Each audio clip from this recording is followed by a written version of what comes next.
Hi class, this week we are going over our last lecture of the semester. So congratulations, you made it. We're going to be going over chapter 21 and covering social movements and social change today. So we'll start as usual with some definitions to get us kind of oriented toward what we're going to talk about for the rest of the lecture. So on these first few slides, we'll focus on collective behavior and the three different forms of collective behavior. So what is collective behavior?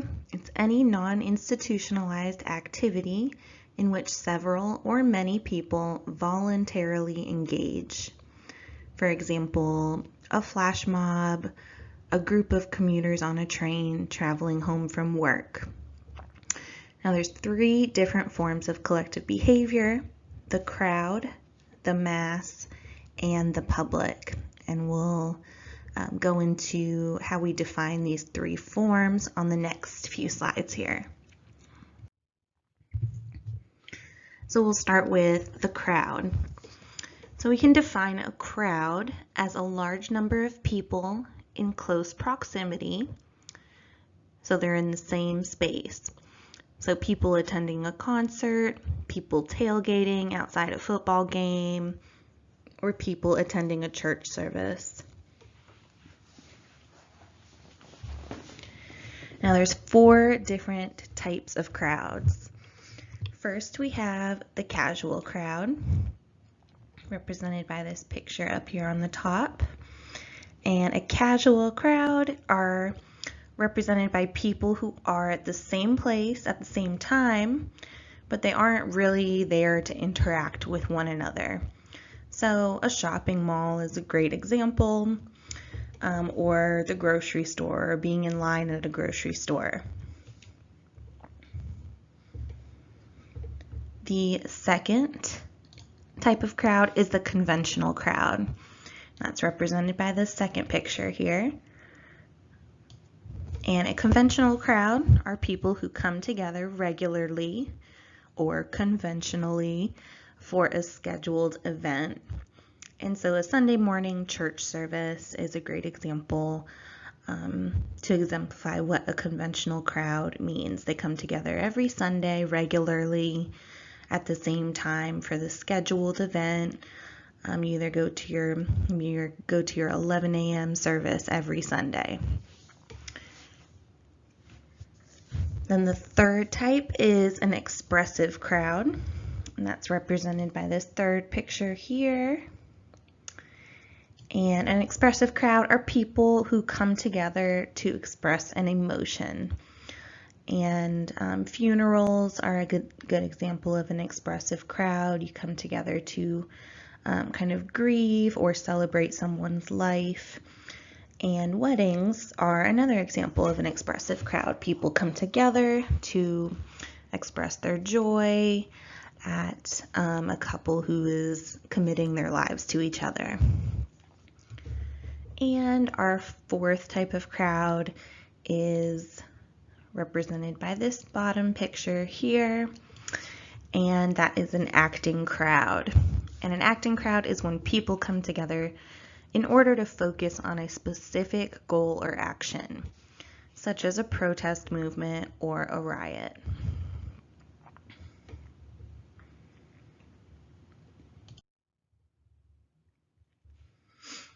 Now remember, there's three forms of collective behavior. The first is the crowd. Then the second here we have the mass. And the mass is a large number of people with a common interest, though they may not be in close proximity. They might not be in the same place.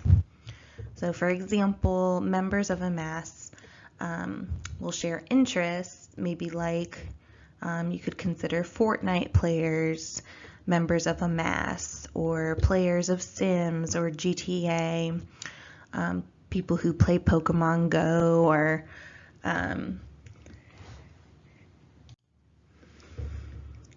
log into their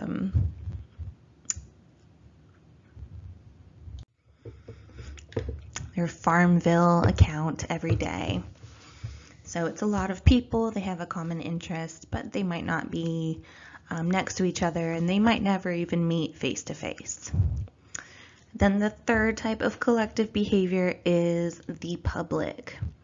And this represents an unorganized, relatively diffused group of people who with shared ideas and ideological viewpoints. So diffused meaning, again, they might not be in the same place at the same time, but they share ideas and ideological viewpoints. So the mass, they share interests. The public shares ideologies. And so the public represents shared ideas, shared ideologies, shared beliefs.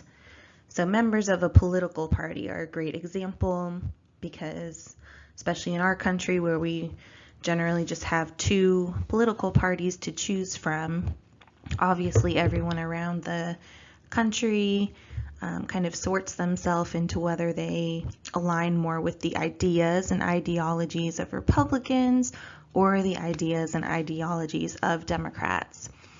And that's a relatively diffused group of people because we have a very large nation. And so people from all over the world are considered a public, whether they're of the Republican Party or the Democratic Party.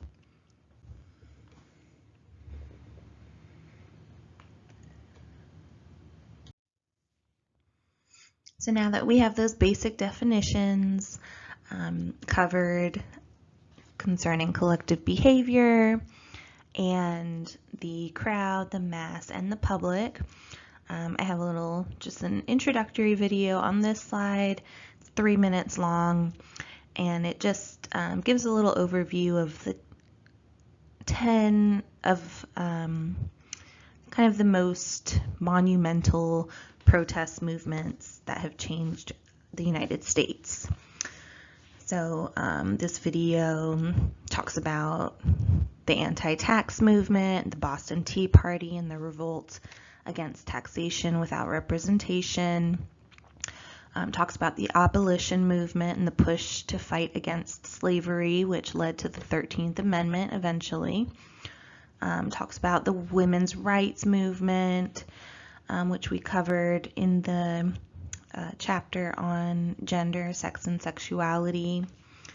The labor movement, which arose kind of after industrialization, the fight of labor unions for many years, which eventually led to our 40-hour work week, fair wages, and protective benefits.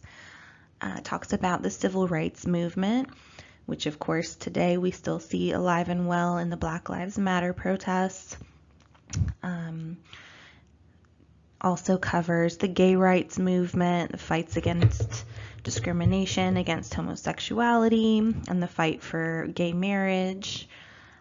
Also covers the anti-war movement, which was really spurred by the war in Vietnam, 1969 and the 70s. And the environmental movement, of course, really took effect during the 60s and after Rachel Carson published her book Silent Spring, which was, she noticed that after these certain big companies came in to her small town and were spraying all these pesticides and using all these fertilizers, she noticed that a lot of the wildlife in her small town was dying off. And of course, the environmental movement today reflects a lot of protests to bring awareness and urge political reform and business reform when it comes to practices that are leading to climate change. And then it talks about the Tea Party movement, which was came about 10-12 years ago, and it was kind of an offshoot of the Republican Party, and primarily focused on anti-taxation and regulation and against big government. And then we have the Occupy Wall Street movement back in 2011, which kind of brought to light this issue of the 99% versus the 1% and economic inequality in the United States and around the world.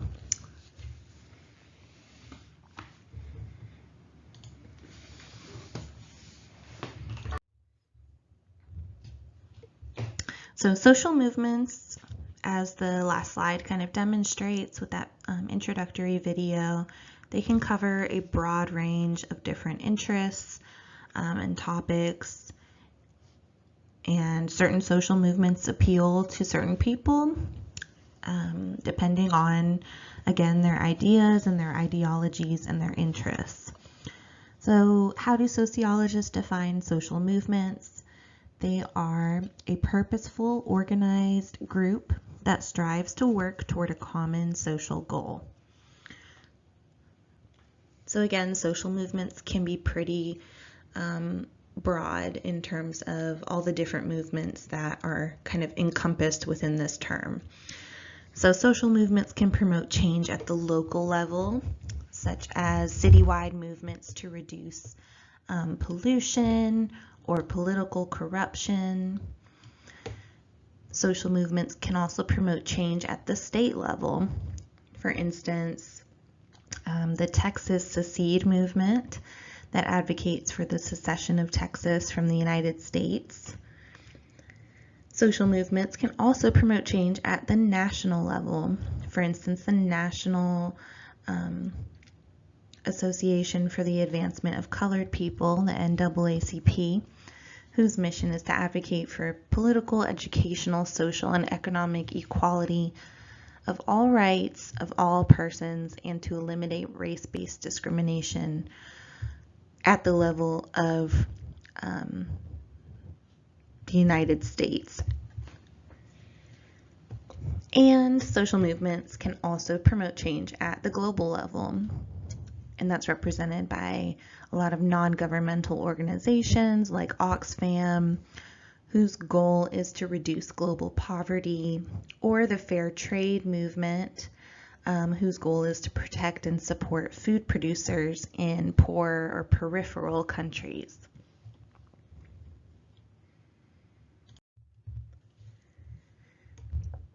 Now there's 5 types of social movements as sociologists classify them. So we'll start with number 1, are reform movements. Reform movements seek to change something specific about the social structure. So people that are part of a reform movement don't necessarily want to tear down institutions and rebuild them. They're more interested in kind of incremental measures to work toward a very specific goal that they want to reach. So for example, the Dreamers movement for immigration reform, or the human rights campaigns advocacy for marriage equality, different anti-nuclear or anti-war groups, or even PETA, which is against kind of our industrial complex of utilizing animals in somewhat torturous ways. But all of these movements are really focused on a specific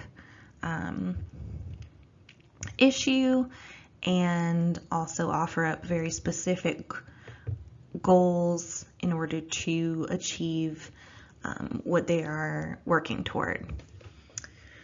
Now, on the other hand, we have revolutionary movements. And these kinds of movements seek to completely change every aspect of society.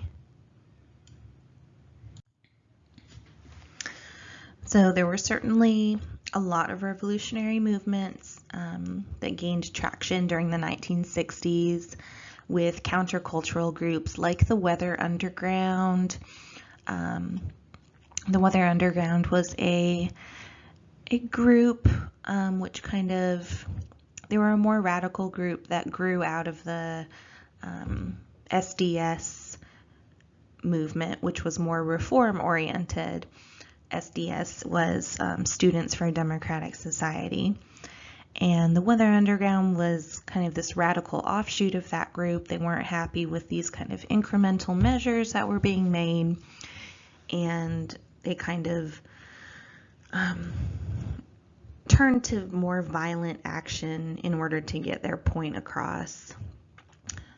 And for instance, they would send bombs in the mail to certain government buildings, actions of that sort.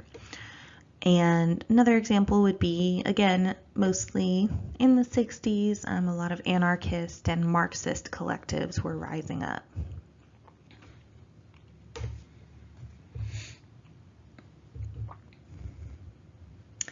Then our third type of social movement are religious or redemptive movements.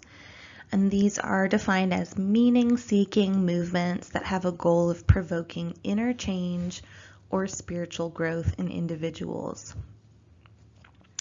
So another word we might use for a religious or redemptive movement is a cult, though not all religious movements are cults. But some examples would be the Heaven's Gate group, the Branch Davidians, or something a bit more contemporary, the Scientologists. And the fourth example of a type of social movement are alternative movements. And these are movements that are focused on self-improvement and limited specific changes to individual beliefs and behaviors. So one that comes to mind for me currently is like the keto diet fad right now would definitely be considered an alternative movement. Also like vegan or vegetarianism, or groups that have a common interest in transcendental meditation.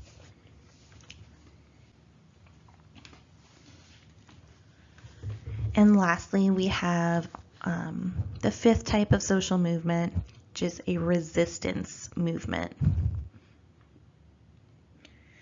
And so resistance movements usually they come about to protest against another movement or changes that another movement has brought about. So resistance movements seek to prevent or undo changes to the social structure that they're not happy with. One example would be the Ku Klux Klan. Another would be the Minutemen, who are a group who that is very strongly against immigration into the United States. And another example would be like pro-life movements that arose really in reaction to the legalization of abortion that resulted from Roe versus Wade. So those are our 5 types of social movements. Reform movements, more directed at a specific goal, interested in very specific measures, and have a very delineated agenda for what they want to, again, reform in the current social structure. Revolutionary movements seek to completely change society. They're more interested in kind of this very structural revolution. And we have religious movements, again, are interested in interchange and spiritual growth, such as groups that are often referred to as cults. Alternative movements are more individually based and interested in self-improvement. So again, like the keto diet fad. And then resistance movements, again, are movements that come about in order to prevent or undo changes that have been made largely due to other social movements.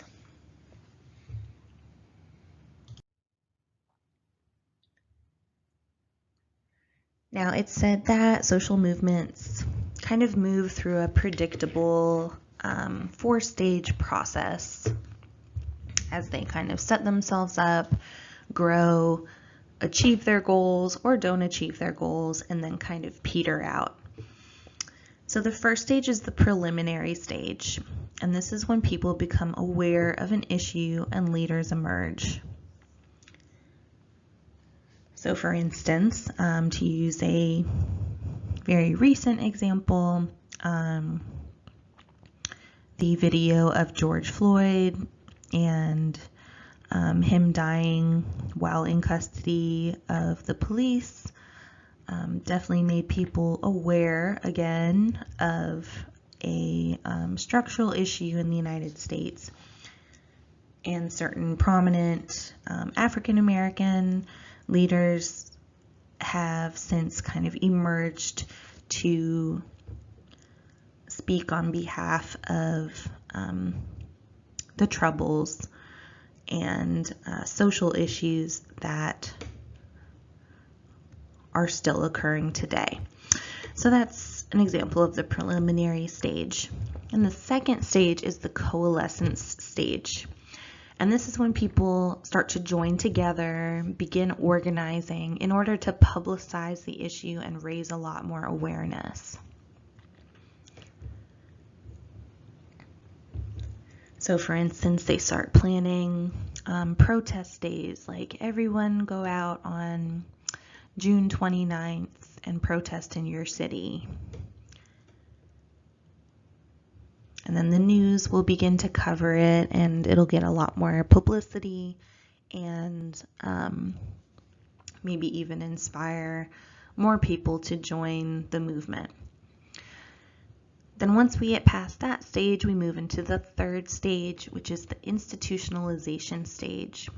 And this is when the movement evolves into an established organization with a paid staff, and it no longer requires grassroots volunteerism. So it becomes, the movement kind of moves from grassroots to more like professionalized. There's people who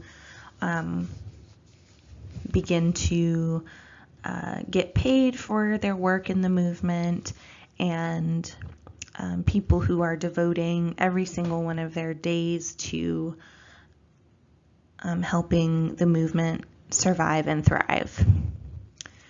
And then we lead into the fourth stage, which is the decline stage. And this happens when the movement succeeds at bringing about the change it wanted, or supporters maybe fall away and start joining other movements that are getting more publicity, or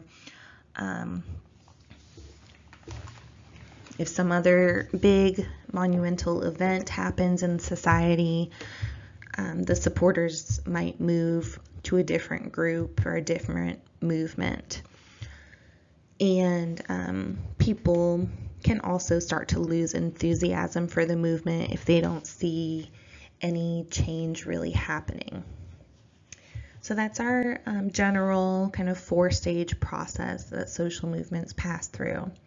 The preliminary stage, the coalescence stage, institutionalization, and decline. Now we're going to turn to theory and look at our 3 different sociological paradigms and how they view and understand social movements. So we'll talk about the functionalist theory, which is resource mobilization, the symbolic interactionist view, which we're going to call the framing analysis, and the conflict theory perspective, which is referred to as new social movement theory. So we'll start with the structural functionalist paradigm here, and their perspective on social movements is referred to as resource mobilization theory. So resource mobilization theory kind of came to popularity in the late 70s when two sociologists, McCarthy and Zald, in 1977 came up with this concept and this perspective on how social movements can be successful. So McCarthy and Zald defined a social movement as a set of opinions and beliefs in a population which represents preferences for changing some elements of the social structure and/or reward distribution of a society. And McCarthy and Zald believed that the success of a social movement depends on the movement's ability to acquire resources and mobilize individuals. So in other words, for them, the success of a social movement doesn't necessarily have to do with the validity of the concerns of the group. It really has to do with how much resources they have at their disposal in order to bring that issue to light, gain public support for it, and make the change that they want to. So for them, the success of a social movement depends on, first and foremost, money. You have to have money in order to maybe build offices or hire full-time staff or recruit volunteers and have people there to train the volunteers. So once you kind of institutionalize any social movement, you're going to need money in order to do that. The second thing they said a social movement depends on is having a full-time, hierarchical or bureaucratic personnel or staff, along with volunteers. And everyone on the staff has very specialized tasks. And so things run very efficiently, and you can also build the movement by kind of spreading out responsibilities among more people and making sure that everything's being done because all these people have very specialized tasks that they are focused on achieving. The third aspect of success for a social movement for resource mobilization theorists is organization infrastructure.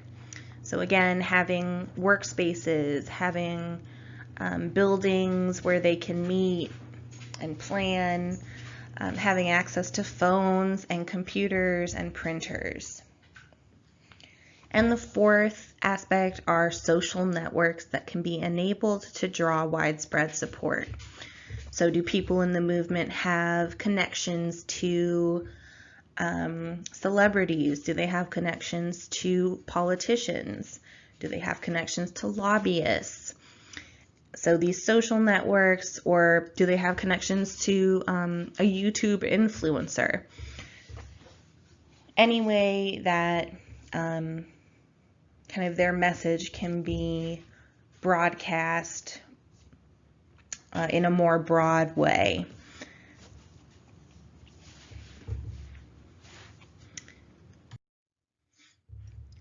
So again, the takeaway for resource mobilization theory is what determines the success of a social movement is not necessarily the fact that there is an injustice, but the success of a social movement depends again on resources and organization.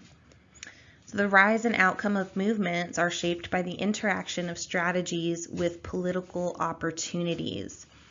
Movements that, quote, think small in terms of narrow or incremental goals rather than revolutionary goals, avoid schisms or divisions within the group, and are able to kind of garner more allies in order to be successful. So hopefully it's obvious, but resource mobilization and this kind of theoretical perspective, it applies best to kind of more reformist movements. Or you can think of reformist lobbying firms or single issue interest groups. But the goal here is not revolution, it's reform. And reform, again, requires organization, money, and connections. So resource mobilization theory is derived from, in political science, what's referred to as rational choice theory, which basically assumes that people are self-interested, rational actors, that they take part in movements in order to kind of benefit themselves and their own lives, and they're motivated by self-interest in doing that. And that kind of is in contrast to this idea of kind of the irrational mob or riot.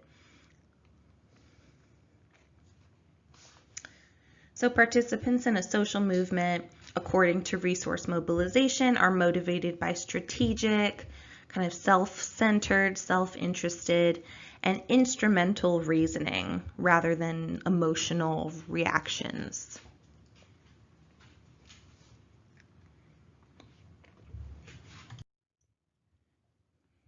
So resource mobilization theory claims that social movements must wait for all the right circumstances to occur in order for the movement to succeed.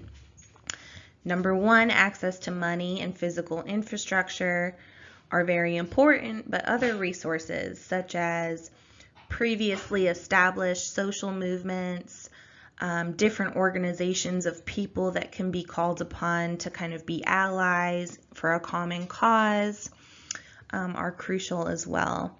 And this is referred to as the social movement industry. So choosing the right time and the right place for the social movement is important. And that might have to do with who's in political leadership at the time.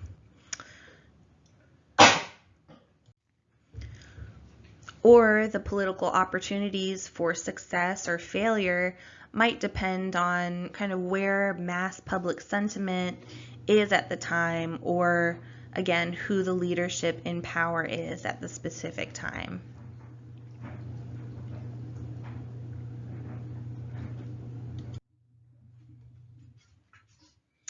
So now we'll turn to the symbolic interactionist approach to social movements, and this is referred to as framing analysis. And again, symbolic interactionism, it's all about studying and analyzing people, actual individuals, and how they're interpreting and creating meaning through their everyday interactions with other people and with other movements and other beliefs. So what is a frame? A frame explains how individuals identify and interpret social events and which norms they should follow in a given situation. Framing explains how a social movement's cause is communicated by using language and argumentation that shapes the public debate in their favor. So framing can simplify really big social issues into easily understandable slogans. So for instance, from 1976 to now, if you were to go around and mail pamphlets that were 25-page arguments for or against abortion, the chances are most United States citizens are not going to sit down and read a 25-page report that gives you the pros and cons of both sides and then asks you to make up your mind. Instead, a lot of social movements will kind of boil these large issues down into really simplified slogans that are that express kind of this emotionality that kind of pull on your heartstrings and can kind of influence which way you fall in terms of a social movement. So for instance, we can think about the campaigns in favor of and those against the legalization of abortion in the United States. And two really big frames that have kind of risen out of this debate is the quote pro-choice frame and the quote pro-life frame. Now when the opposition to abortion legalization kind of came about and started organizing in order to kind of rebel against that legalization, they came up with a very effective frame for their movement, which was to call themselves pro-life. And of course, when you call yourselves pro-life, that kind of, the assumption is that whoever's on the other side of the debate is anti-life. And so the proponents, the supporters of abortion legalization, kind of came up with their own frame to counter the pro-life frame. So they came out with the frame of pro-choice, which again, like this little advertisement up here on the right points out, if you are against the pro-choice movement, it implies that whoever's against it is against choice or anti-choice. And the word choice implies freedom. So you can see how kind of a very big emotional debate, but also a debate that touches on religious and medical and gender issues, can really be boiled down to such a simplified slogan, and all these debates are kind of encompassed within just these two word slogans, pro-choice or pro-life.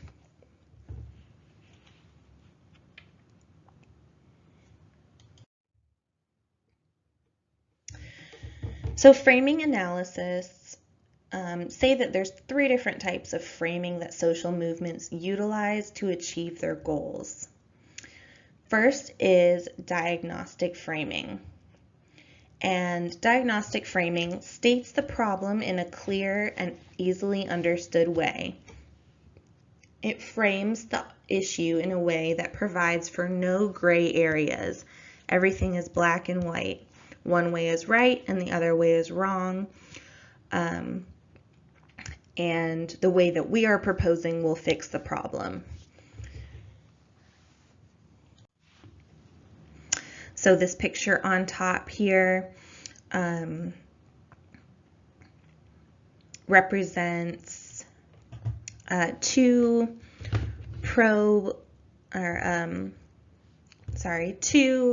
protesters against homosexual marriage. But you can see what their signs say. The signs say, "I support biblical marriage." So the way that they're framing their argument is not that they're against something, it's what they're for. And what they're for is biblical marriage. And with such a religious country as ours, to say that you support biblical marriage sounds like a good thing. It sounds like the right thing. And so the way that they're framing here is referred to as diagnostic framing. It's, again, stating the problem very clearly, easy to understand, and it really kind of frames the debate in very black and white ways. For instance, biblical marriage, heterosexual marriage, as they're interpreting it, is right, and homosexual marriage is anti-Christian, is the kind of assumption that they're making, and they're claiming it is wrong. So then our second type of framing is prognostic framing. And prognostic framing offers solutions to the problem or issue. It offers ways to fix it and plans to implement changes.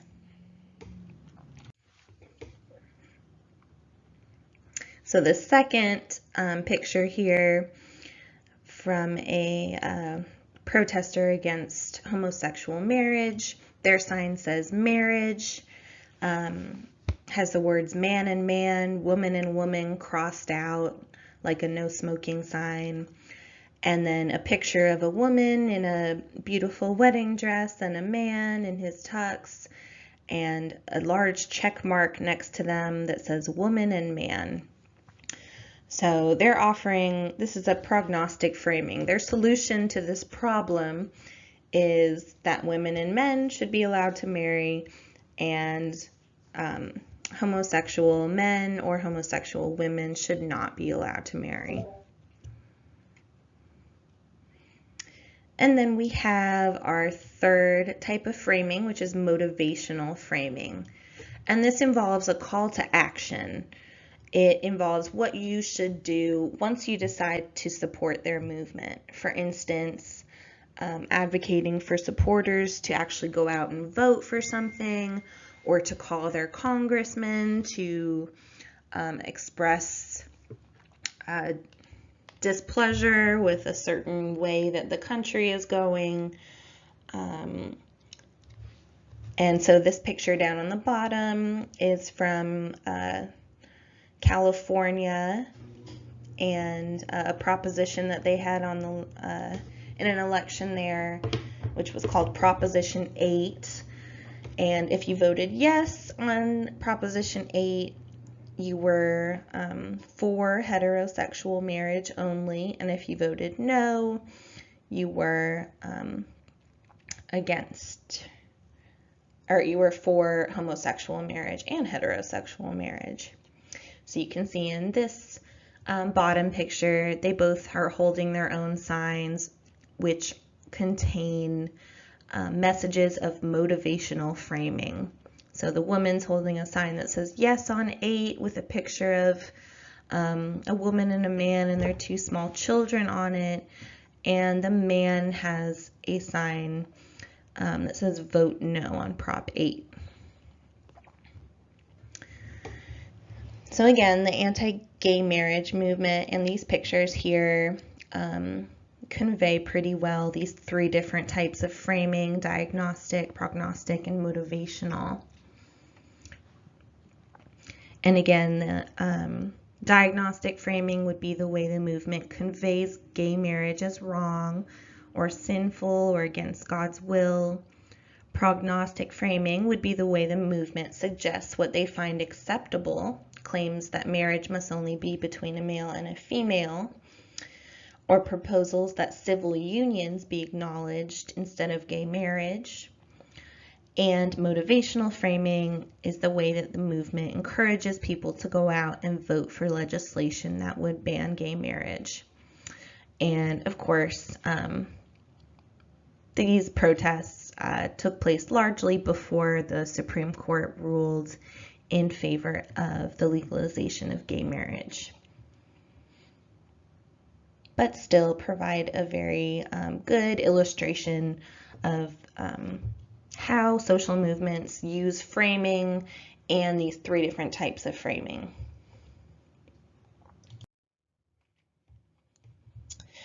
And then we have the frame alignment process. And this is when different social movements merge their goals and come together within a new movement in order to, have more numbers, be able to get the word out more efficiently, motivate more people. So for instance, movements for women's rights, racial equality, and LGBTQ advocacy very often work together under larger umbrella social movement groups like human rights organizations and movements. Or for example, in the early 1900s and late 1800s, the women's suffrage movement and the temperance movement against alcohol in the United States and drug use kind of allied together and were able to bring about the changes that they did, and were successful doing that for a short time, as you know, with prohibition.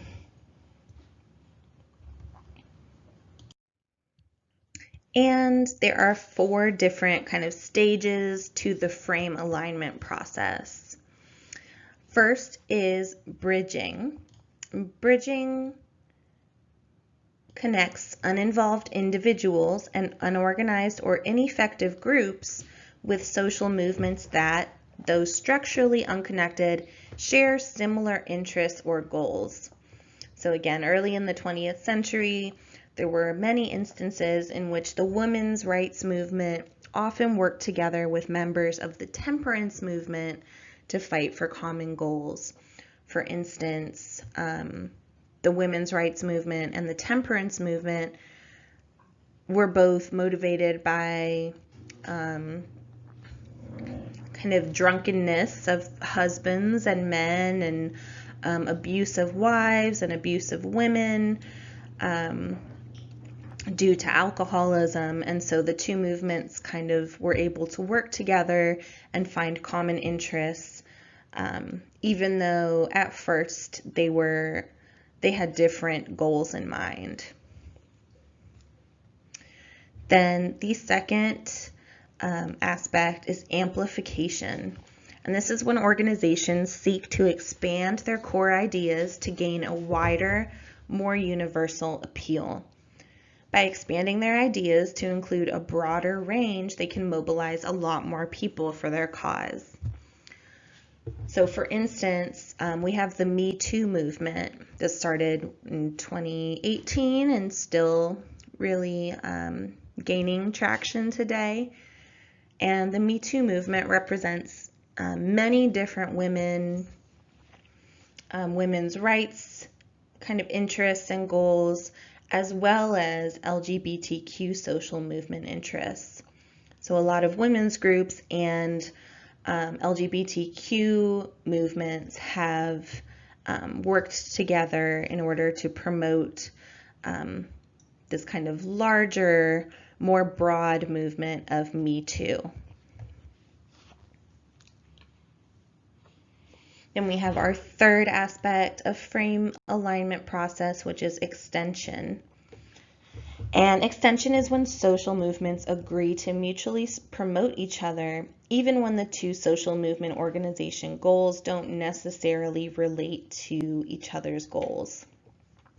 So this will occur when organizations are sympathetic to each other's causes, even if they're not directly aligned. For example, during the 60s and the 70s, movements that were motivated by promoting the equal rights of women worked hand in hand very often with different civil rights movements, and often worked to support one another because they kind of saw themselves in a similar subordinate position in society. And even though they were both fighting for different things, they could kind of see that common underlying struggle between the 2 movements, and so they supported each other in any way that they really could. And the last aspect of frame alignment process is transformation. And this occurs when a social movement has achieved its goals and they have to revise their purpose in order to stay relevant. So for example, when the women's suffrage movement succeeded in gaining the right to vote for women, suffrage groups had to then reorganize and fight for new goals, such as fighting for women to get into elected office, or fighting for more liberal divorce laws, or for women's education or entry into the workforce.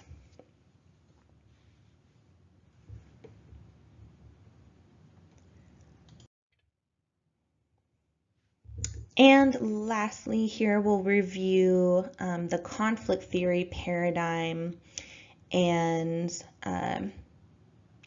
the theory that comes out of conflict theory when it comes to social movements is referred to as new social movement theory. So conflict theory argues that modern social movements are no longer based on economic or political concerns, but on cultural concerns. Since the 1980s, social movements have become more and more focused on issues of identity rather than politics. And the new social movements that have arisen are struggles against social inequalities, dominance of the mass media, and other features of post-industrial capitalism and the welfare state. These include youth movements, feminist, peace, and ecological movements, as well as the rise of group conflicts based on ethnicity and race. So, according to new social movement theory, civil society is now the target of revolution. And this is in contrast to previous eras of social movements in which reform of the state or reform of the economy was more common or popular back in the early and mid 20th century. Now, this way of organizing, the new social movement way, is derived from Karl Marx. Again, if we go back to kind of Unit 1, where we talked about the superstructure and the base of society. So the nation state for Marx and for new social movement participants, the nation state dominates civil society and co-ops or corrupts bureaucratic social movements. So for these organizers, the best way to create change is to focus on the actual people in society instead of focusing their aims on bureaucratic and political leadership. So the purpose of new social movements is really this idea of power to the people, get people to rise up, and that's how you make change. You don't direct your movement to the lobbyists in Washington or the politicians. You instead kind of create a mass of people who rise up and kind of make their voices heard. So the aim is emancipation and recreation of civil society kind of outside of state power.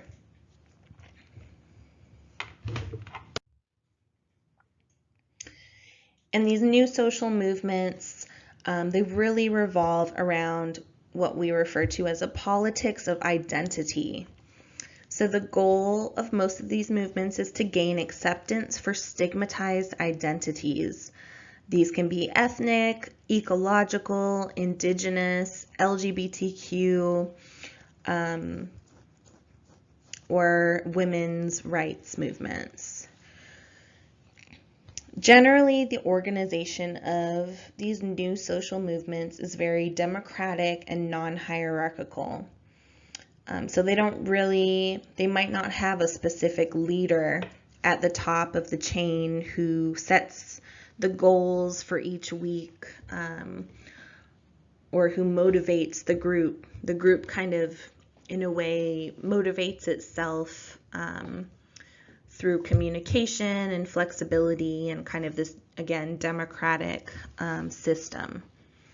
So this is clearly in contrast to what we were talking about with resource mobilization and functionalism, which again, really puts having money and hierarchical staff and resources and buildings at the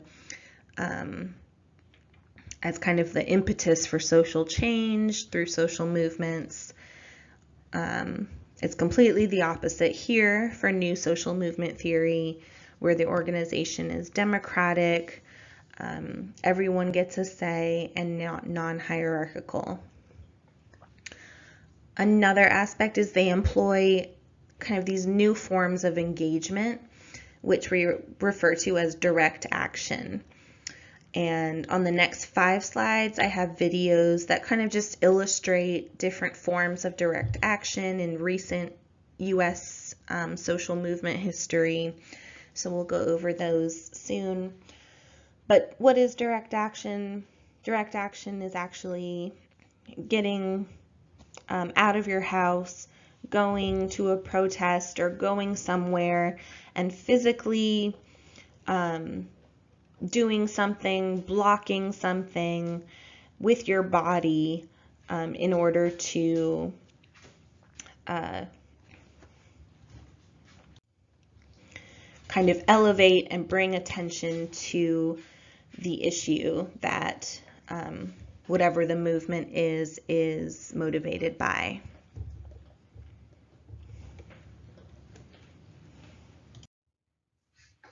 So again, these next 5 slides, I have some different examples of direct action in the last decade of America, U.S. history. So on this slide, I have, it's actually a clip from 2011 in the midst of the Occupy Wall Street movement.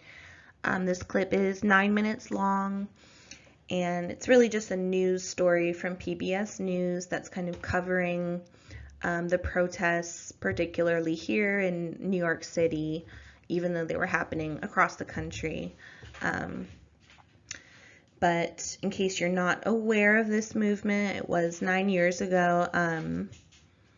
It occurred leading up to the 2012 elections, but also was a movement inspired in response to the 2008 recession, because so many people were still feeling kind of this economic impact and didn't feel like they were getting back up on their feet again after that recession. And it led to a lot of angst and mass protests against economic inequality and corporate corruption, and the fact that so many Americans, particularly students and young Americans, are kind of riddled with debt at such young age. But one kind of critique that this clip makes is that there's no leadership and no specific agenda for the movement, which again, as we saw on the last slide, is pretty much a critical point for these kind of new social movements.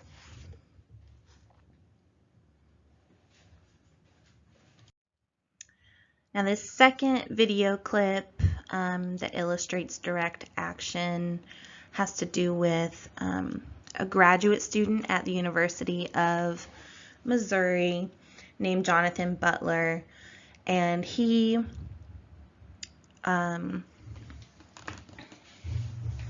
announced in 2015 that he would be putting himself through a hunger strike. And this was motivated, again, by what I call the first wave of Black Lives Matter protests in 2015. So at the University of Missouri, there were several instances of hate crimes and racist actions against Black students that kind of led Jonathan Butler to announce his hunger strike. For instance, one day, a lot of cotton balls were found thrown at the entrance of the university's Black Culture Center, kind of representing the slavery days of picking cotton. Another example is the student government president, who was African American, announced that he had been walking on campus and a pickup truck full of white students were yelling racial slurs at him. Another instance was during a Black Lives Matter protest. The president of the university was trying to drive through the protest and did kind of force its way through the line of protesters, but by doing that kind of did bump a few students with the vehicle, and one of those students was Jonathan Butler.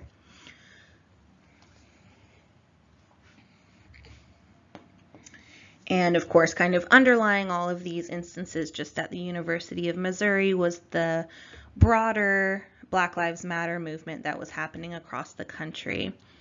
And so after all of these instances of kind of hate crimes and racist actions occurred, and the African American students on campus witnessing that no one was really being punished for these actions. For instance, the students who threw the cotton balls outside of the Black Culture Center were only charged with littering, and they had to do community service instead of being arrested for a hate crime. And so that kind of spurred Jonathan Butler to announce his hunger strike on November 3rd of 2015. And he announced that he would be on this hunger strike until the president of the university resigned due to his kind of mishandling of the events that were occurring on campus and his lack of support for the Black students at the University of Missouri. And Jonathan Butler's hunger strike went on for 1 week. About 6 days after he started his hunger strike, the football players on the University of Missouri team announced that they would not play until the president resigned, kind of in solidarity with Jonathan. And the next day, the university president announced his resignation.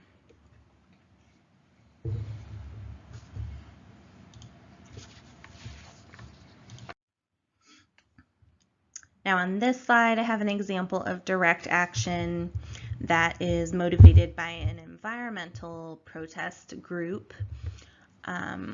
And this occurred in 2015, and they were referred to as the kayaktivists.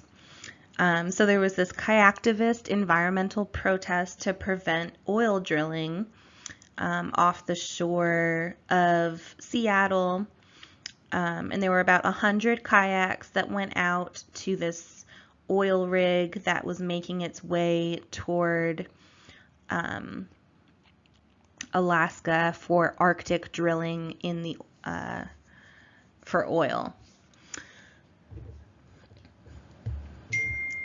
So these protesters in Seattle, they kayaked out to the Shell oil rig in order to kind of block it from moving any further toward the Arctic.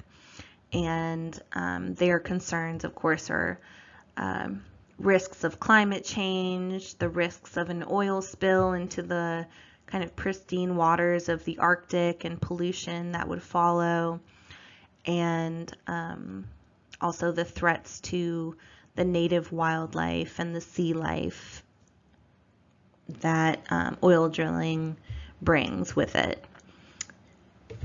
So they kayaked out here. They were eventually apprehended and arrested by the Coast Guard after trying to block the Shell oil rig.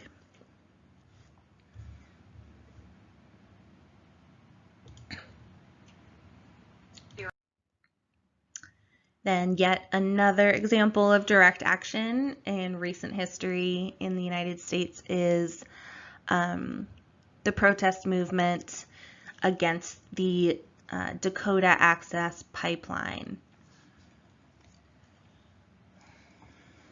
And the pipeline kind of gained a lot of attention, especially from Native American groups, because of where the pipeline was proposed to be built. And much of that pipeline kind of ran through a lot of native sovereign land.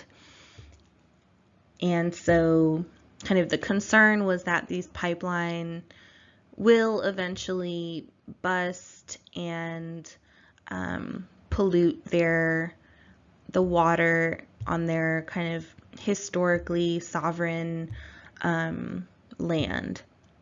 So they planned what they called a prayerful river action in response to the Dakota Access Pipeline that was being built across their land.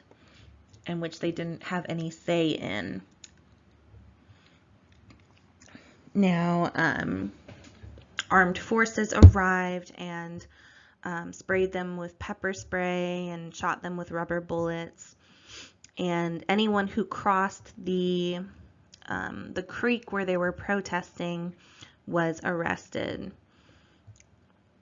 The protesters also camped out at the pipeline construction site. Law enforcement eventually forcefully removed them. And again, they're primarily really concerned with their land, the fact that their ancestors have protected and lived on this land for so long, and bathed and drunk from the water sources on this land, and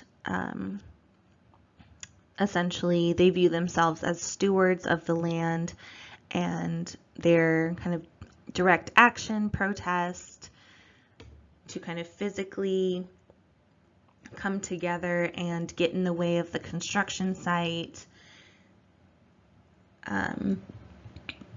was in the interest of kind of protecting their land, their environment, and kind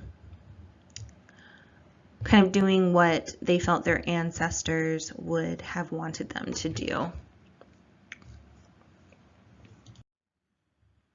And of course, cannot go through this chapter without addressing this year's 2020 Black Lives Matter protests, and all of the direct action and large mass gatherings and protests that have come about during this year. So this year, kind of this second wave of Black Lives Matter protests was spurred by the publication and communication of George Floyd's death on camera when he was in the hands of police custody.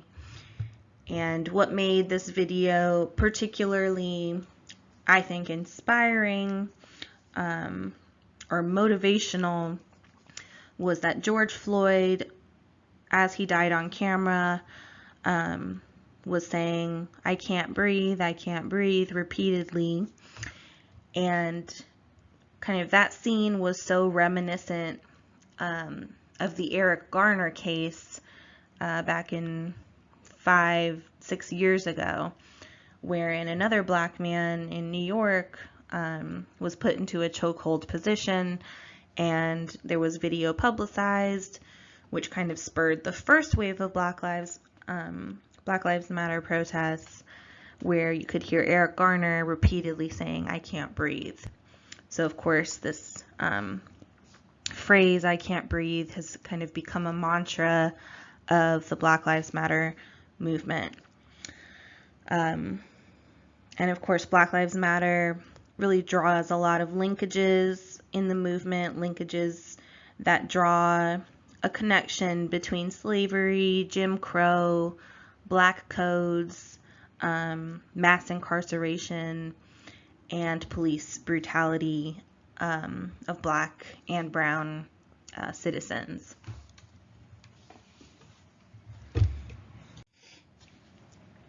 And of course, if you've watched any news in the past 4 months, you certainly have seen evidence of all the mass protests, direct action, lines of protesters holding hands in front of lines of police is certainly an instance of direct action, kind of putting your body in harm's way in order to illustrate the point that the movement is fighting for. And though kind of the weekly protests have petered out across the country, there are still protests going on, of course. The protests in Seattle are still making the news almost on a daily basis. Then, you had the CHOP territory, the anonymous zone in Seattle set up, where police were not allowed in. It was kind of this autonomous community of solidarity, which lasted about 3 weeks before it was dismantled. But certainly the CHOP was another instance of direct action.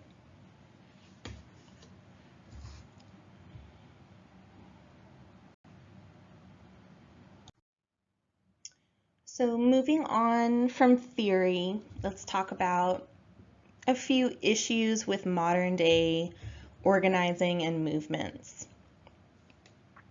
So the first issue we'll talk about is what's referred to as the institutionalization of protest, or the installation of protest zones. And this became particularly relevant during the George W. Bush administration, like 2002, particularly post 9/11, when many laws and practices went into effect that put a lot of new limitations on public protests. And I have two articles, one from the ACLU, the American Civil Liberties Union, and CBS News from this time period that discusses when these laws were taking effect, and the different restrictions that were put on protest movements. For instance, a lot of protests during 2002 against the Iraq War, or the war in Afghanistan, were they were kind of relegated to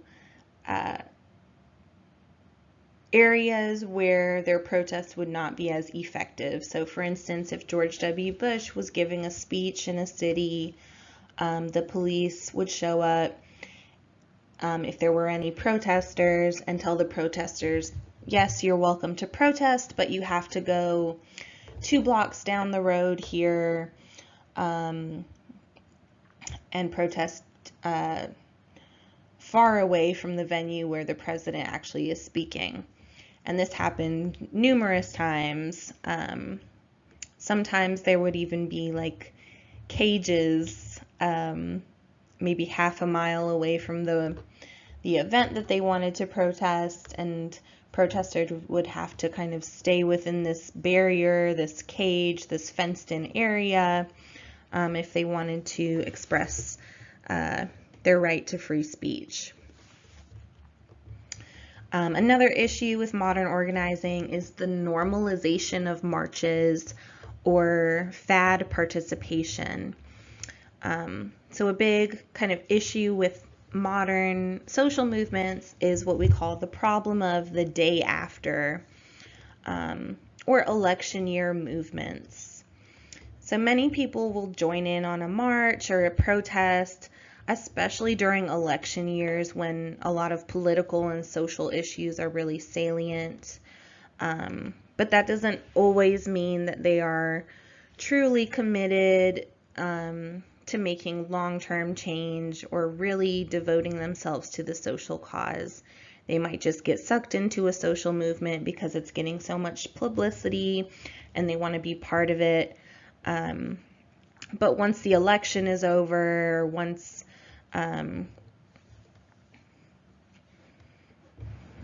they kind of maybe gain what they are marching for, the movement, many social movements can lose momentum because people aren't as motivated anymore.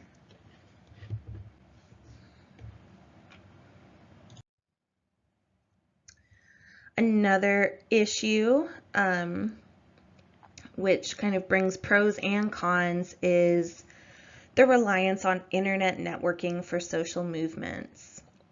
Of course, internet networking for social movements is also a really great thing. It can communicate to so many more people what is happening, plans for marches, plans for organization, but or even with Black Lives Matter, internet networking is how all of these videos of police brutality have kind of gained traction and been seen by so many people. But on the other hand, reliance on the internet for networking for social movements is also it can be ripe for manipulation. So for instance, I have two examples. If you remember, several years ago, in the news, we would hear a lot about the Arab Spring and all of these different countries in the Middle East rising up and demanding democracy and coming out with huge protests and toppling statues and so on.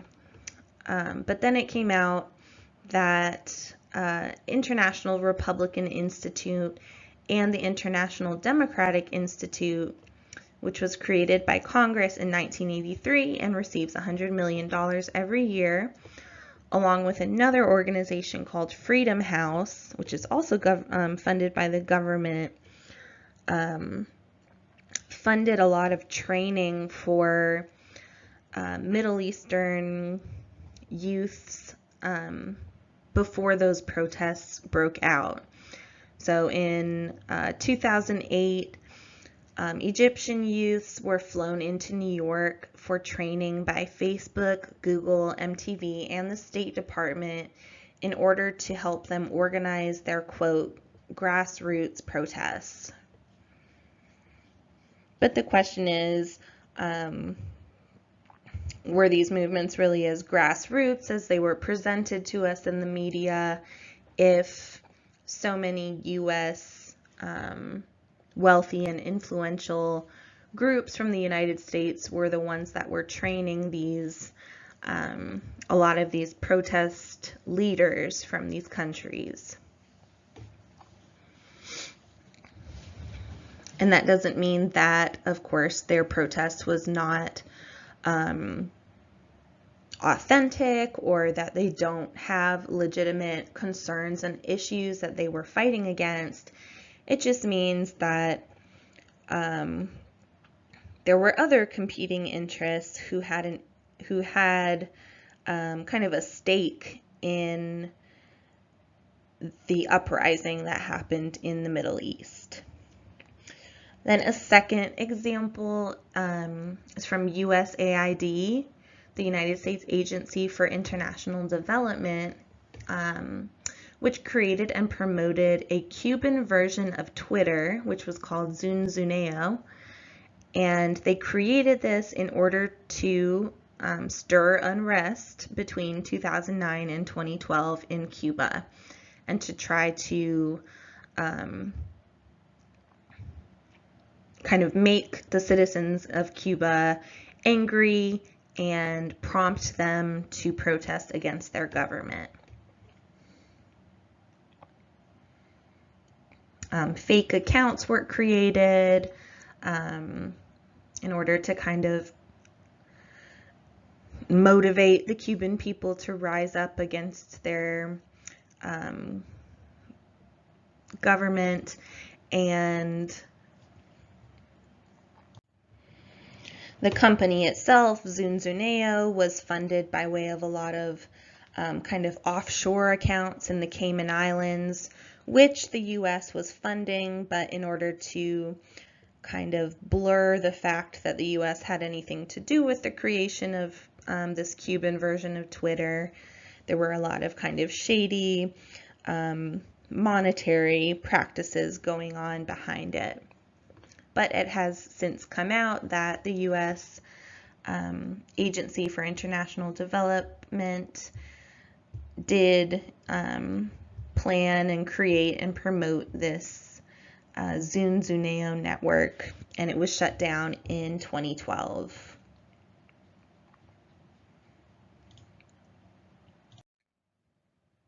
So that wraps up kind of our discussion of social movements. So the rest of this lecture, we're going to focus on social change. So social change, as sociologists define it or understand it, is any change in society, yes, created by social movements, but also by external factors that are kind of outside of our control, like environmental shifts, population change, institutional revolutions, and technological innovations. So any change in the status quo, be it intentional or random, human-caused or natural, can lead to social change.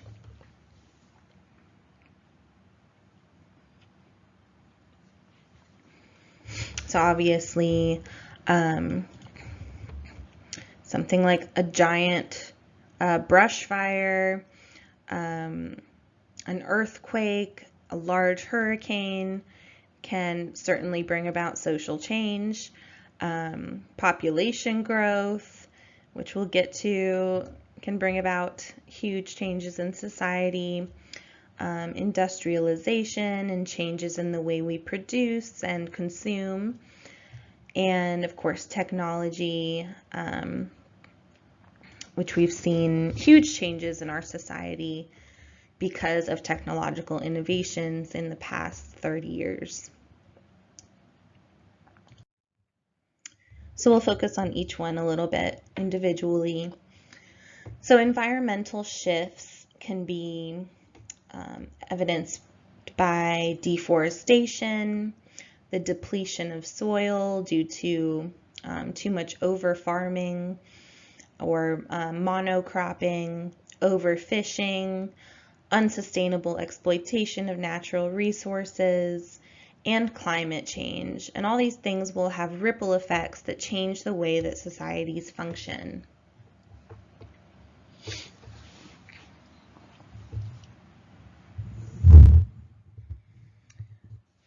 So, for example, on this graphic up here, it depicts the impact of climate change on human health. So what kind of things will society have to deal with based on certain environmental shifts caused by climate change? Of course, air pollution. Humans will develop a lot more asthma and cardiovascular disease.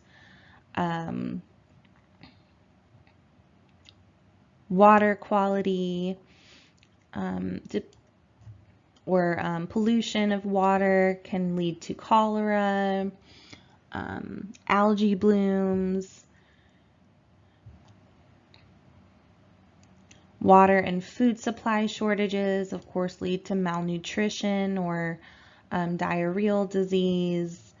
Environmental degradation can lead to huge groups of people migrating away from a certain area, which can also lead to civil conflict over territory. And of course, that can lead to a lot of mental health impacts.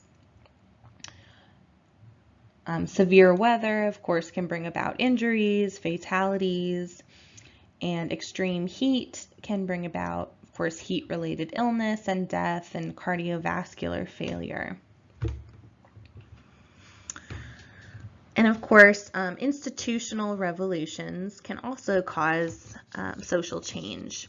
So I know we started this class talking about the Industrial Revolution and how the Industrial Revolution was really what motivated Durkheim, Weber, and Marx to write kind of their observations and their theories on what was happening to society in the midst of that institutional change.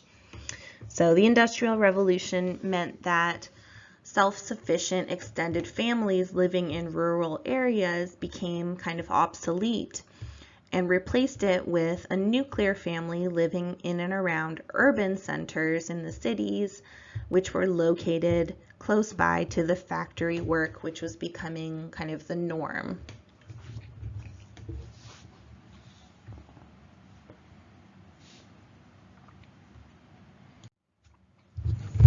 We've also seen in the United States, since the 1970s and all the outsourcing that has happened, the U.S. has kind of moved from being a productive society to being a service society. So again, we talked about that in earlier lectures, how we've moved to kind of being a post-industrial society now.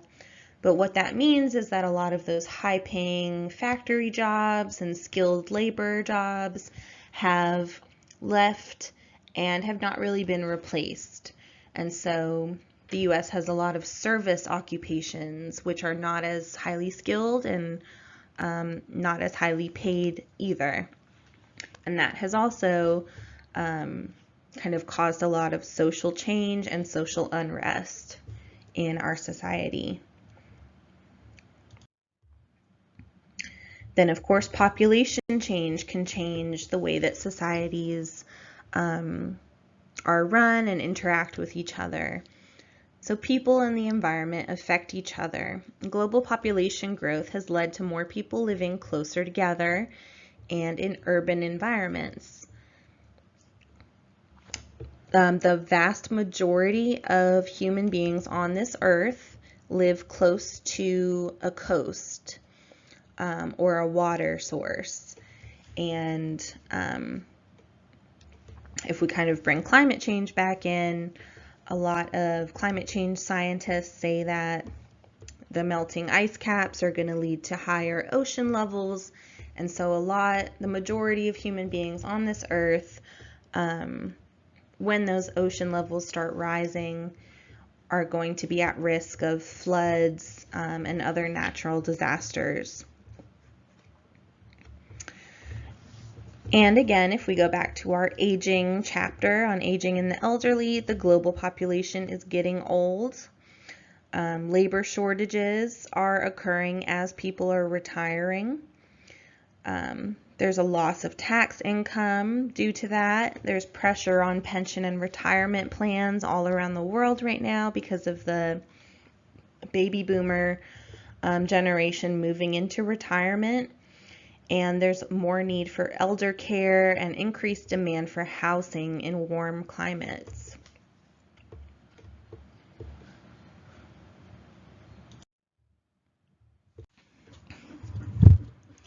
And then again, technological innovations can change the way societies work and organize and live as well. So technology is this driving force of globalization.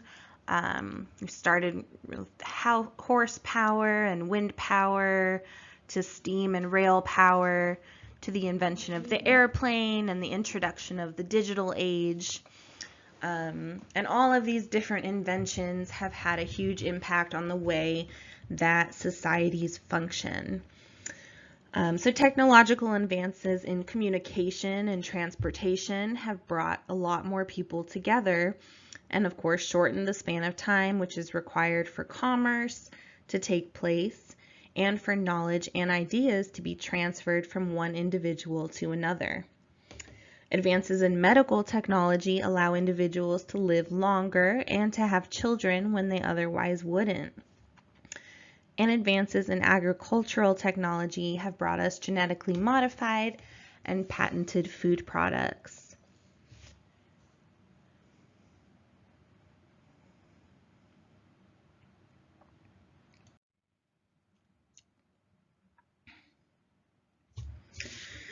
And just a quick mention of kind of the darker side of technological progress in the modern era.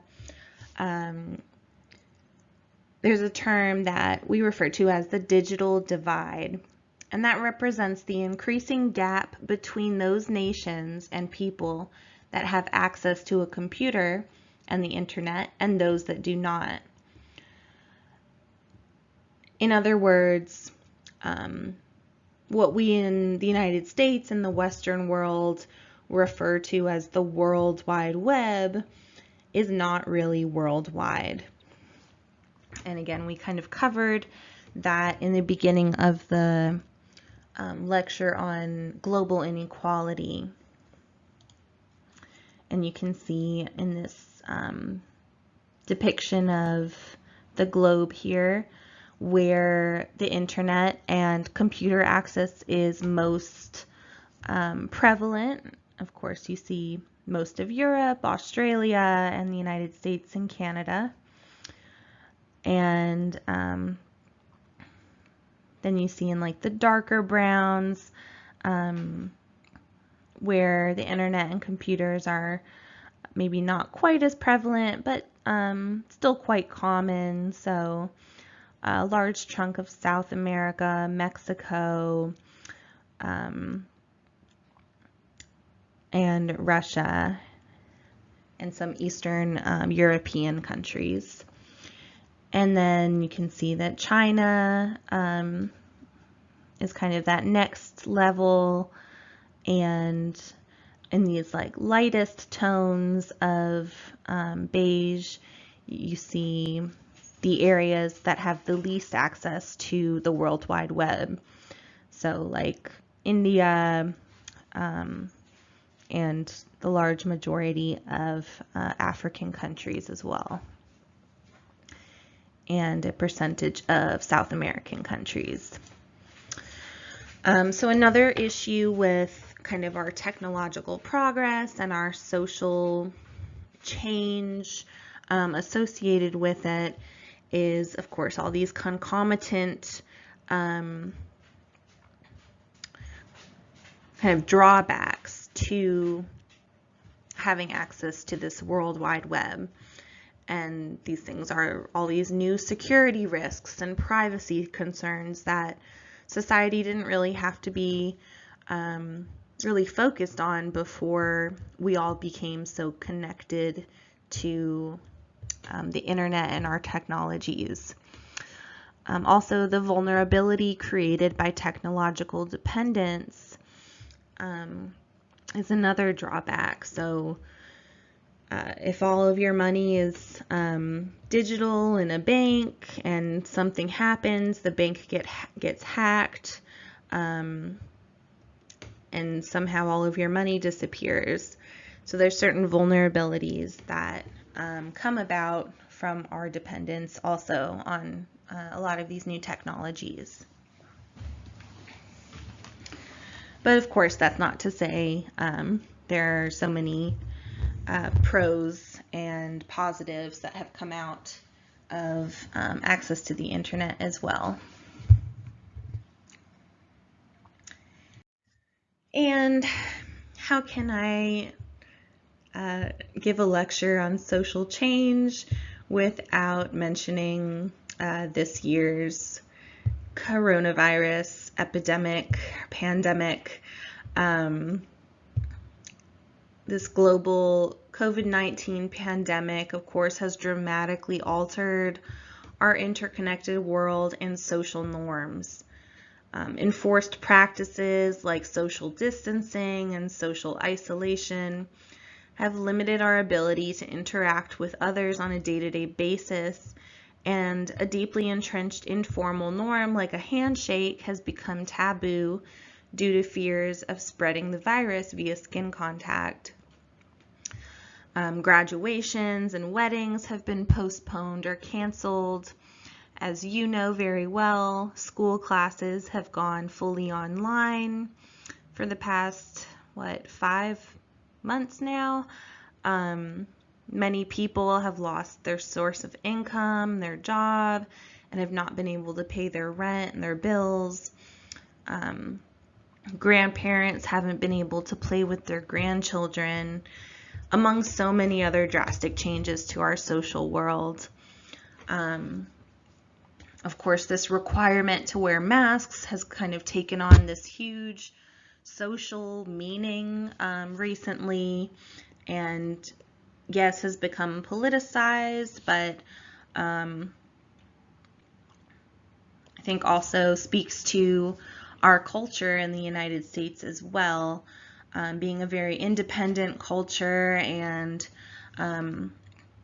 also, I don't know if you've ever talked to people from outside of the United States, but people that I've met from other countries have always remarked on how often Americans communicate by smiling. And so that's one connection I've made from these protests against wearing masks, is that Americans really do communicate a lot by the way that their mouth is shaped, by their smile or their frown or their facial expression, and perhaps more so than other cultures. And I think that's also something that kind of deters people from wanting to wear one. And then, of course, we're a very individualistic society, and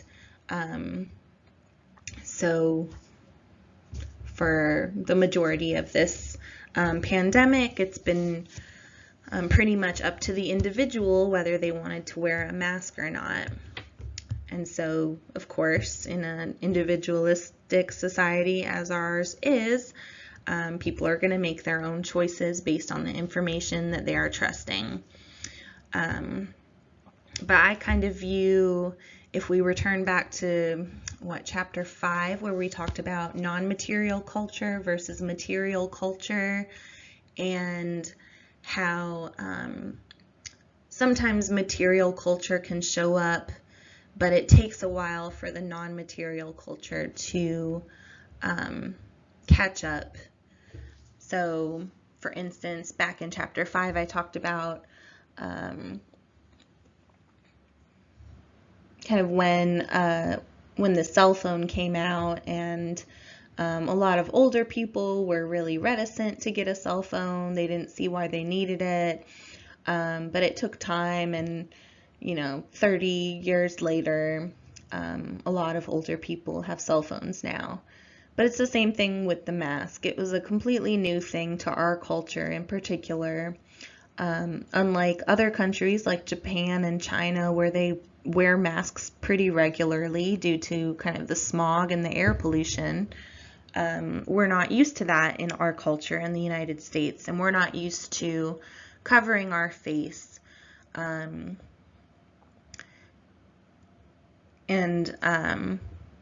So I think it became more of kind of a social issue and a cultural issue here than maybe in some other countries.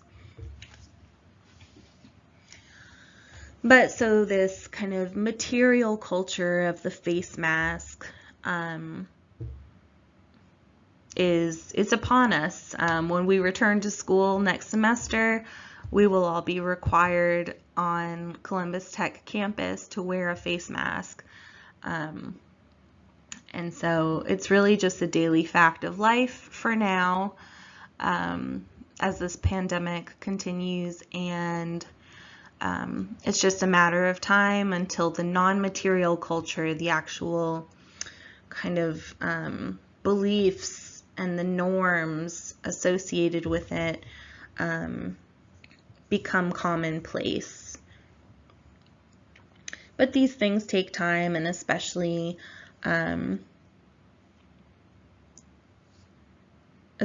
so in some countries more than others. But I certainly needed to address COVID-19 and the incredibly varied and numerous ways that this pandemic has affected our society and our social lives over the course of this year. And one of the Unit 4 discussion prompts does address kind of how COVID-19 has changed you and your daily life and your social world. So I'm really looking forward to reading a lot of your own experiences with this monumental social change that has occurred in our country and across the world this year. And that ends our lecture on social change and social movements. And it is the last lecture of the semester. Please email me if you have any questions about the material we covered today. And be on the lookout for an announcement that I will post in regards to the final exam. All right, thank y'all, and I hope you have a great day.